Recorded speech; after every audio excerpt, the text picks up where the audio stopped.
Hey all, here OS Reviews. We've got another Android tablet to check out in this video. It's the GenTab PD600, another relatively entry-level model that with discounts often sells for around $150. This is a company that is perhaps a little bit more well known for making projectors and other home theater products, but this is one of their first forays into making a tablet. And it's powered by the 64-bit octa-core MediaTek Compiano 500, also known as the MT8183 processor. It's a little bit more well known for being found on Chromebooks and entry-level laptops as an alternative to something like an Intel Celeron chip. However, there have been a few recent Android tablets that started to use this chipset. For example, the Blackview Tab 8, the T-Class M40 and P30S, not to mention the Amazon Fire HD10 Plus seems to also use this exact same processor. So it's an interesting choice, and it's a 12nm chipset as well. Not the smallest architecture we've seen when it comes to efficiency,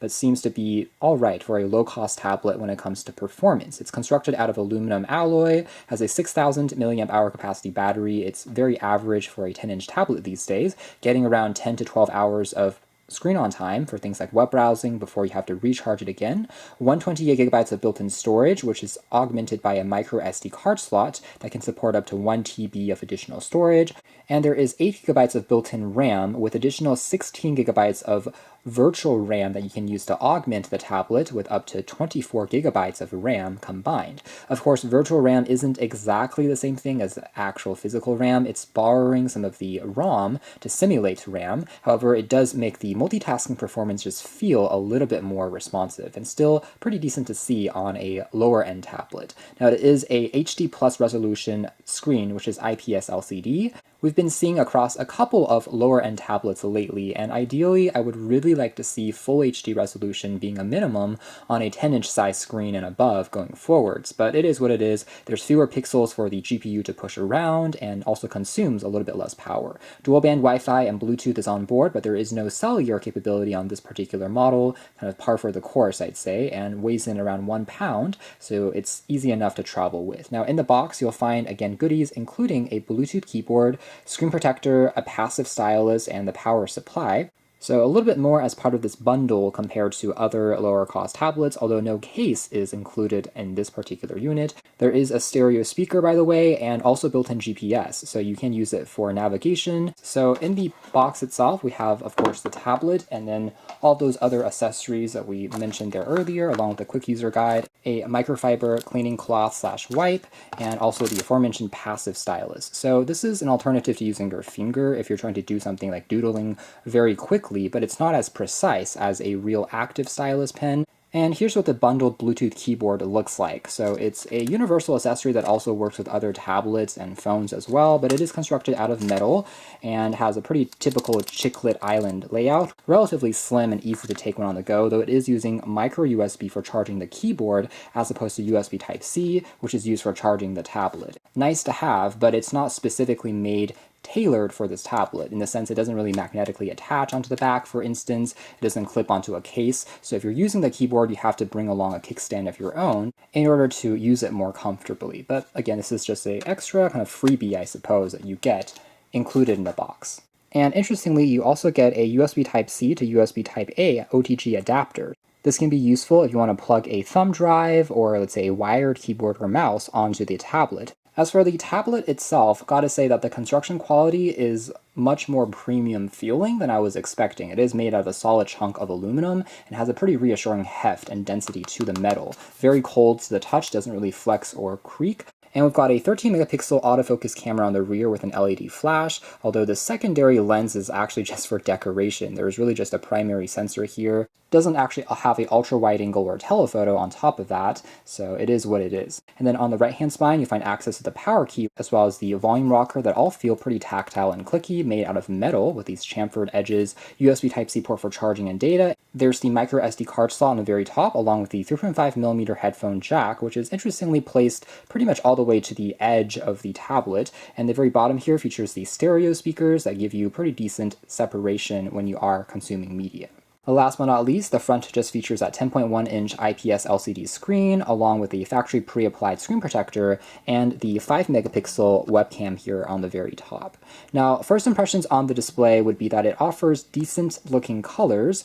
That being said, it's not a fully laminated panel, so if we look really closely, there is a slight gap between the glass and the LCD underneath. So typically on more premium tablets out there, eliminating the gap can make the screen look even more clear and free from glare if you're in more direct sunlight. But generally speaking, colors look good, and the sharpness, as we've mentioned before, at an HD plus resolution screen, if you are pixel peeping, you will notice a slight amount of fuzziness, but from about a feet or two away, if you're just looking at larger images and whatnot, it still seems okay. It is otherwise standard 60 Hz refresh rate on a very clean version of Android. Not too much bloatware going on here at all, aside from just the standard Google apps and the Play Store that are built on in. The default wallpaper, as well as the metal build and the red accented power key, though, does remind me a little bit of some of the VastKing tablets that we have seen in the past, so perhaps they're sharing a similar shell or chassis from an OEM. And this tablet, as you can tell here, is running on a pretty clean version of Android 12 out of the box. Haptic vibration motors also seem to be slightly above average for a low-cost tablet, that is. Now, when it comes to a lot of these models that we have seen, unfortunately, it seems like OS level upgrades are probably quite scarce, although you will occasionally receive firmware updates to improve on the system stability. So that is one area where I hope we'll continue to see improvements on down the road. Otherwise, you are able to unlock the tablet by using Face Unlock. That being said, there is no biometric fingerprint scanner like many other budget tablets that we've seen lately. You can use a PIN or password as an alternative, however. Very basic controls here for color, allow you to change the contrast just a little bit more. And what's kind of interesting is under sound settings, there's something called Best Loudness. They claim this is a volume booster for the speaker. So if you turn that on, it just amplifies the volume output just by a little bit more, and you have over 100 gigabytes of storage space left after the Android operating system is installed. Now, interestingly, it seems that for the virtual RAM expansion, on this model, it's locked at the maximum 16 gigabytes out of the box. There's no way to kind of lower that, so you always have the basically combined 24 gigabytes by default. Here's also a few of the pre-included factory wallpapers that you get out of the box that shows off the pretty decent looking colors on this IPS LCD screen, I would say for the most part.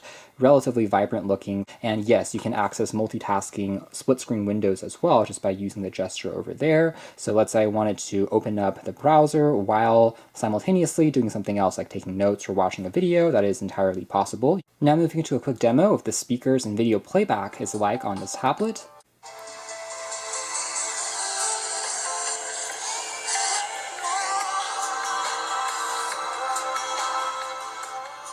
Overall takeaway being that the speakers are actually packing a little bit more volume than I really expected. I think that's also due to the software enhancement they've added in. But the overall volume output is actually above average for a tablet, and overall loading times are also respectable enough, I would say, for things like scrubbing between parts of the video. It loads up without too much delay thanks to the dual band Wi-Fi that's getting almost full bars of reception. So for things like just, again, watching back some clips, picture-in-picture, it all seems to work all right. And again, the screen itself is overall offering good enough looking colors that you can still enjoy some YouTube videos and Netflix without too many problems. Here's a quick web browsing test next. We'll be jumping into Chrome. It is using the standard Gboard keyboard, by the way. Loading back the page here in the desktop profile with plenty of different ads, scrolling elements, and videos, you can tell that it's still doing all right. Sure, it's not going to be lightning fast compared to more flagship grade processors on the market, but for the most part, just giving it an extra second or two, everything will still load back without too much problems. I would say in terms of performance, this is relatively close to something like the MediaTek Helio G99 that we've also seen in some other budget tablets lately, but at the same time, again, the 12 nanometer architecture is not quite as energy efficient as that 6 nanometers found on the G99.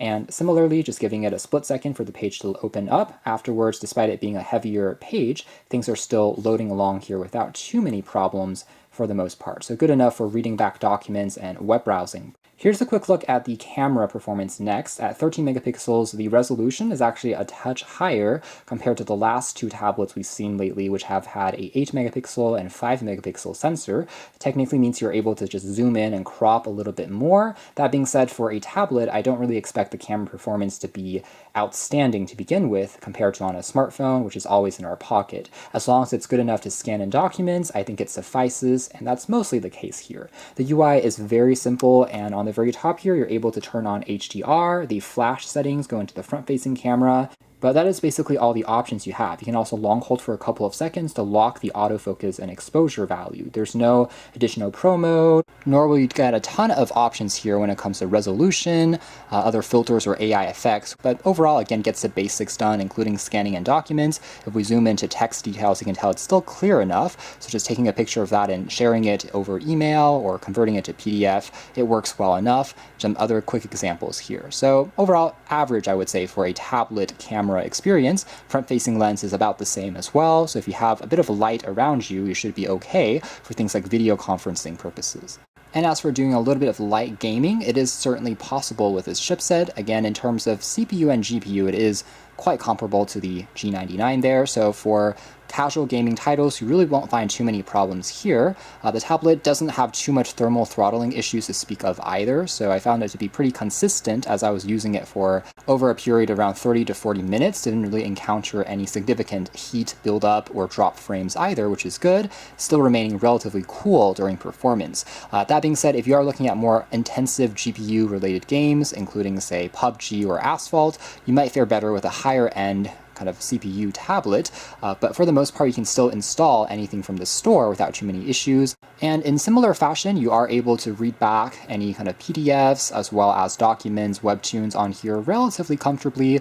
The tablet here, again, having a pretty decent screen-to-body ratio and the display offering good enough colors that it becomes a pretty solid experience for these purposes as well. So that is more or less it as far as our quick hands-on review of the Gym Tab. This is a PD600, the first foray for them in making tablets, and for the most part, I think it's a pretty decent showing as an entry-level model for some casual entertainment and also a bit of gaming here and there as well. That being said, some areas of possible improvement would be offering a little bit more of a customized bundled experience. So although it's good that they have some accessories in the box, just note that the stylus and keyboard are pretty much off-the-shelf components that they just threw in here, as opposed to being, again, an active pressure-sensitive pen or having a case that it snaps into, which would have been nice to see. But again, the core tablet itself, I have to say, is a pretty decent showing as a first attempt. You can learn more details if interested in the links down below, but for now, that's been our video. Thanks for watching here at OS Reviews. That's been the Gym Tab PD600.